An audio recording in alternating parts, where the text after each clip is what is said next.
আজকের গল্পটি কেউ সিরিয়াসভাবে নেবেন না। আজকের গল্পটি শুধুমাত্র আপনাদের মনোরঞ্জনের জন্য তৈরি করা হয়েছে। গল্পটি কিছুটা বাস্তব ও কিছুটা কাল্পনিক সমন্বয়ে বানানো। আশা করছি আপনাদের ভালো লাগবে। ভিডিওটি শেষ পর্যন্ত দেখুন। সত্যি ভূতের ঘটনা নিয়ে অনেক গল্প প্রচলিত রয়েছে। এর মধ্যে কিছু ঘটনা মানুষের কল্পনা ও মুখে মুখে ছড়িয়ে পড়ে।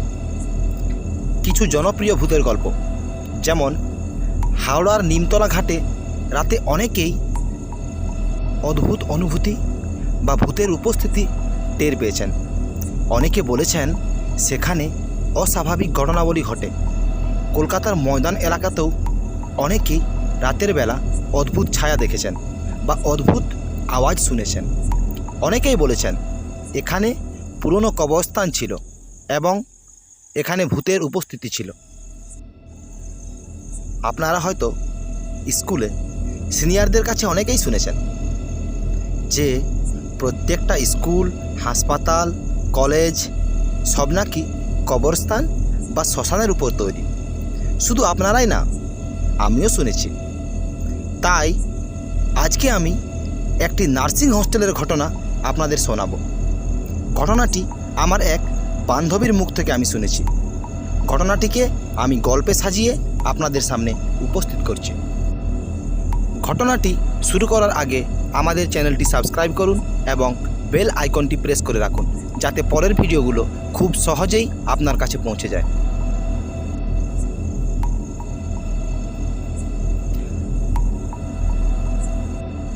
তাহলে চলুন শুরু করা যাক।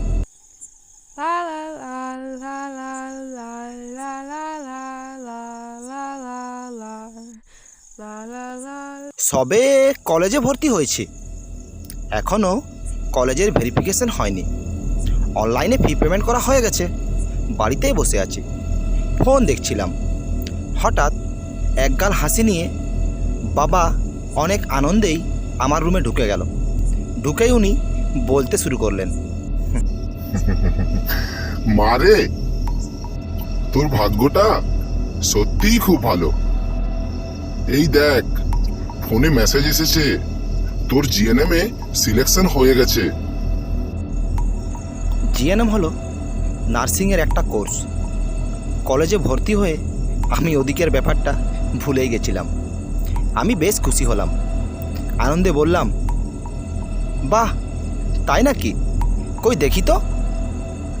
বাবার হাত থেকে ফোনটা নিয়ে মেসেজে ইনবক্সটা চেক করলাম। দেখলাম তাতে লেখা আছে, you are selected for the GNM course. ব্যাস, আর কি। আমি তো যেন আহ্লাদে আটখানা। সবাইকে ফোন করে জানালাম। বাড়িতেও দাদা ও বোনের চেয়েও একটি বেশি আদর পাচ্ছিলাম মা বাবার কাছ থেকে। এখনকার দিনে পশ্চিমবঙ্গে চাকরির যা অবস্থা, নার্সিং কমপ্লিট করলে সরকারি না হোক বেসরকারিতেই না হয় কিছু একটা করা যাবে। পরদিন থেকে জিনিসপত্র কেনাকাটা আর ব্যাগ গোছানো নিয়েই ব্যস্ত ছিলাম কয়েকদিন। অবশেষে সেই দিনটা এলো। একটা গাড়ি ভাড়া করা হলো। বাড়ির সবাই আমাকে পৌঁছাতে গেল নার্সিং কলেজে। সবাই গাড়িতে উঠে পড়লাম। প্রায় 2 ঘন্টা পর আমরা পৌঁছালাম নার্সিং কলেজে। সেখানে পৌঁছে দেখি মেন গেটের উপরে বড় একটা বোর্ড টাঙানো। তাতে লেখা আছে নার্সিং ট্রেনিং স্কুল। গেটের পাশেই দারোয়ানের থাকার রুমটা। উনি ওখানেই বসেছিলেন। আমাদের আসতে দেখে উঠে এলেন। জিজ্ঞেস করলেন, নিউ অ্যাডমিশন নাকি? আমি মাথা নাড়লাম। উনি আবার বলতে শুরু করলেন, এখানে এসে রেজিস্টারে একটা সই করে দেন। ওনার কথা শুনেই বোঝা যাচ্ছিল ওনার মুখে পানটান কিছু একটা ঢোকানো আছে।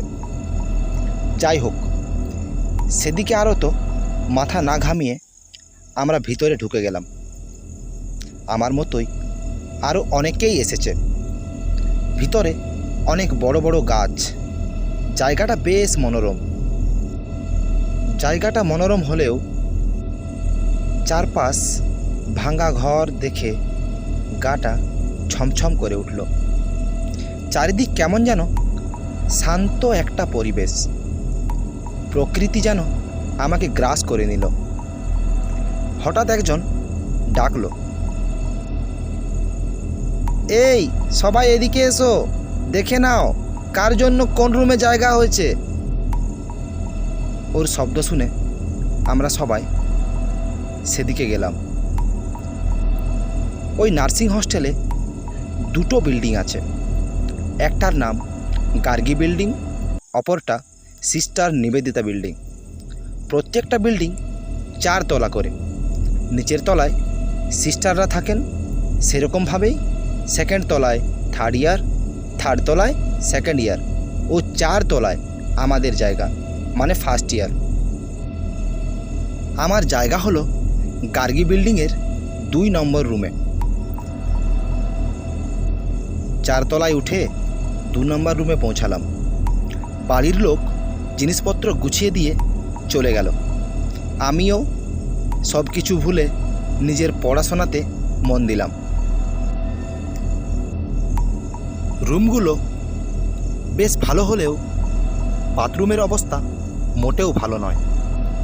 তার উপর আবার সেখানে জলের খুব সমস্যা। প্রত্যেকটা রুমের পাশে একটি করে ব্যালকনি আছে। একটা রুমে 5 জন করে থাকার ব্যবস্থা ছিল। ধীরে ধীরে সকল বান্ধবীদের সাথেই মিশে গেলাম। বেশ কেটে যাচ্ছিল এরমভাবেই। নতুন বান্ধবীও পেয়েছিলাম অনেক। তাই ক্লাস শেষে বাকি সময়টা ওদের সাথে আড্ডা দিয়েই কেটে যেত। একদিন আমরা আমাদের রুমের 5 জন মিলে বাউন্ডারির চারপাশটা ঘুরে দেখছিলাম। ঘুরতে ঘুরতে সেই ভাঙা বিল্ডিংটার কাছে পৌঁছালাম। মনে একটু কৌতূহল হলো। ভাবলাম উঁকি মেরে দেখি না বিল্ডিংয়ের ভেতরে কি আছে। রুমটা বন্ধ ছিল। জানালা দিয়ে উঁকি মেরে দেখলাম ভেতরটা পরিষ্কার দেখা যাচ্ছে। টেবিল, চেয়ার, আসবাবপত্র সবই আছে ওখানে। ভাবলাম সম্ভবত এখানে কেউ থাকতো। একজন বলল, আরে দিদিরা বলেছে এখানে আগের প্রিন্সিপাল থাকতেন। আমাদেরকে ওখানে দেখে একটা দাদা এলো।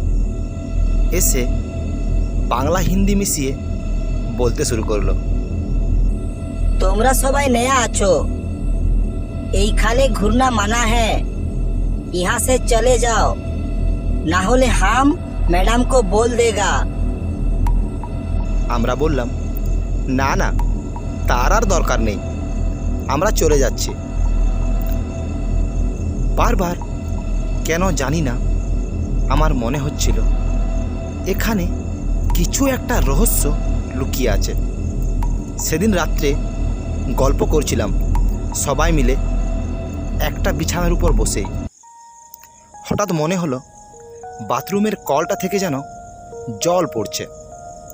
ভাবলাম কেউ হয়তো বন্ধ করতে ভুলে গেছে।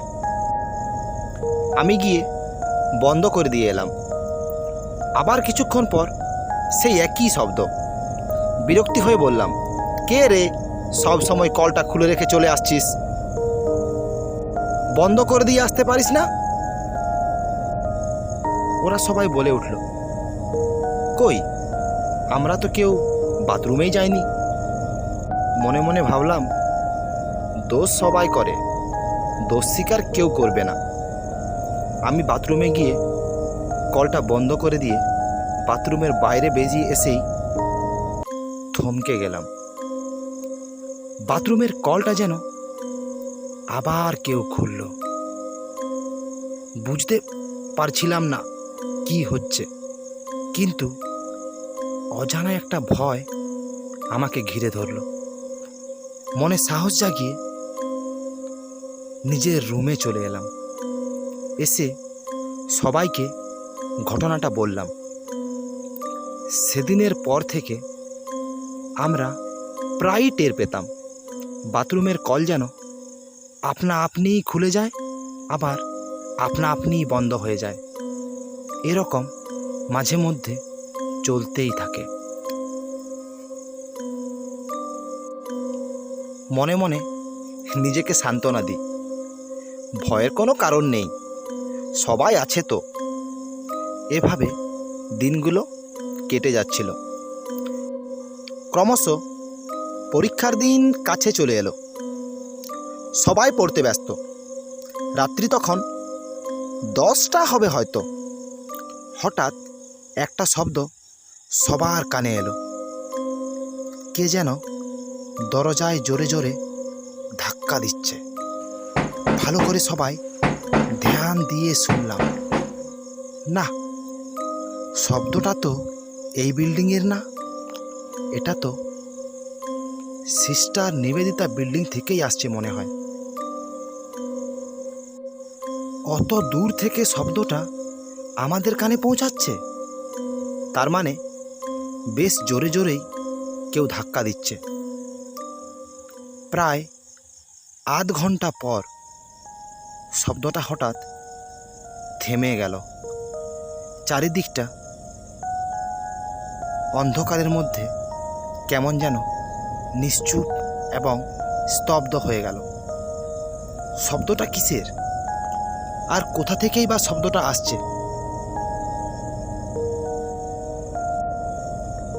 মনে হাজার প্রশ্ন উঠল।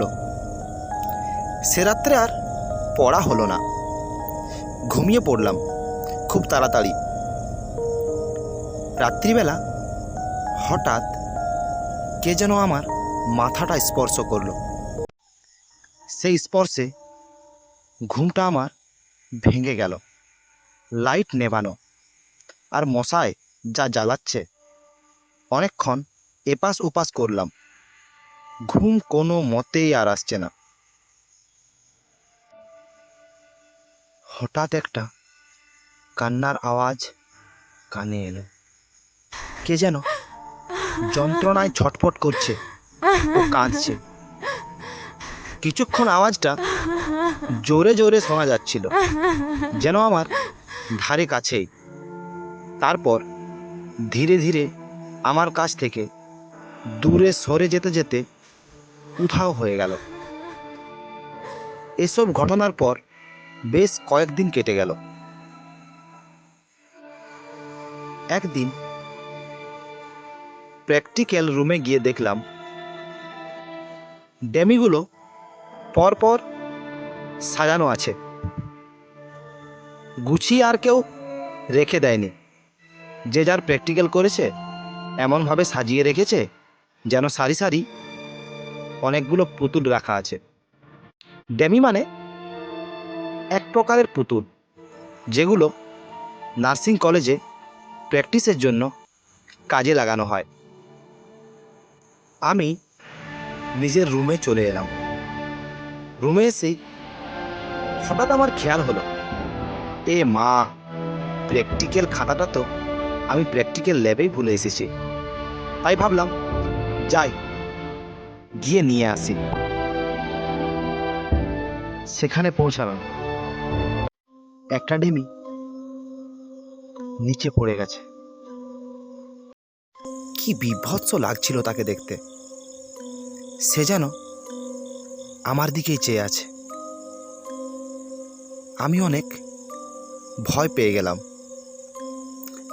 খাতা থাক, এটা ভেবে আমি সেখান থেকে দৌড় লাগালাম। দৌড়ে এসে নিজের রুমে সবাইকে ঘটনাটা খুলে বললাম। ওরা বলল, এরে ভাই, প্রথম দিন থেকেই তো দেখছিস এখানে কী সব অদ্ভুত সব ঘটনা ঘটে যাচ্ছে। তারপরেও তুই ওখানে একা গিয়েছিলি কেন? আমাদের বলতে পারতিস, আমরা সাথে যেতাম। এমনভাবে সবাই আমাকে কথা শোনাতে লাগলো যেন আমি বড়সড় কিছু একটা কাণ্ড করে এসেছি। আমি চুপচাপ ওদের কথা শুনে গেলাম। পরের দিন পরীক্ষার রেজাল্ট এলো। সেদিন রাত্রে আমি আমার ট্যাঙ্কটা খুলে দেখছিলাম। হঠাৎ দেখলাম কয়েকজন দৌড়ে আসছে। একজন এসে সোজা আমার ট্যাঙ্কে। আমি নিজের হাসিকে কোনো রকমে চেপে জিজ্ঞেস করলাম, কি ব্যাপার, তোরা এরকমভাবে দৌড়াচ্ছিস কেন? ওরা কোনো উত্তর দিল না। দেখলাম দুজন রুমের খিল লাগাতে ব্যস্ত, একজন দরজাটা জোর করে চেপে রেখেছে আর বলছে, তাড়াতাড়ি লাগা, ও এসে পড়বে। আমি ভেবে পাচ্ছিলাম না কে এসে পড়বে। ওদের মুখ দেখে এটা বুঝতে পারছি যে ওরা অনেক ভয় পেয়েছে। কিছুক্ষণ পর যখন সব কিছু শান্ত হয়ে গেল, ওদেরকে জিজ্ঞেস করলাম, কি হয়েছিল, কি ব্যাপার, তোরা এরকমভাবে দৌড়াচ্ছিলি কেন? আর কে এসে পড়বে? কাকে এত ভয় পাচ্ছিস তোরা? ওরা বলল, আমরা ওই শেষের রুমের দিকে গেছিলাম। জামা কাপড় সেখানে মেলা ছিল, সেগুলোই আনতে গেছিলাম। ওখানে গিয়ে দেখলাম একটা ছায়া দাঁড়িয়েছিল। আমরা ভাবলাম কোনো মেয়ে হয়তো দাঁড়িয়ে আছে, কিন্তু আশ্চর্য হলাম যখন ও আমাদের দিকে তাকালো। তার চোখগুলো থেকে যেন কীরকম একটা আগুন বেরিয়ে আসছিল। আমরা ভয়ে দৌড়াই। ওই ছায়ামূর্তিটা আমাদের দিকে ধেয়ে আসতে থাকে। সব শুনে আমি একটু চিন্তায় পড়ে গেলাম। সেদিনের রাত্রের কান্নার শব্দের কথা সবাইকে বললাম। তবে একটা জিনিস আমরা নোটিস করেছি, যখন পরীক্ষার সময় আসে তখন থেকে শুরু করে রেজাল্ট দেওয়া পর্যন্তই এই অদ্ভুত ঘটনাগুলো ঘটে। তারপর সব কিছু ঠিক হয়ে যায়।